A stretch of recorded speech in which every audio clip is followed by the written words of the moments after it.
look at this beautiful staircase now it's done. All nicely filled between the wall and the woodwork. Super duper duper, looking beautiful. How it should have looked first time round.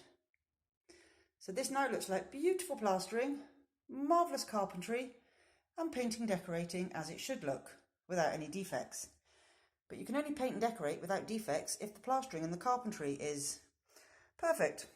If it was like it was before, with that nasty bead of filler decorator's cork thrown in that massive crack, the decorating would never look good. But this now looks how it should do. So normally the plasterer gets all the, all the glory for doing a beautiful job, and the carpenter for doing an amazing job, and the poor painter and decorator, everyone thinks that person is really, really slow. But my job can never look good unless the other two jobs are done how they should be. Oh yeah, because that now looks perfect. Just how I like it. Oh yeah. Oh, take it all in. Look at that. Oh, yeah, so nice. Just how I like it. Bye.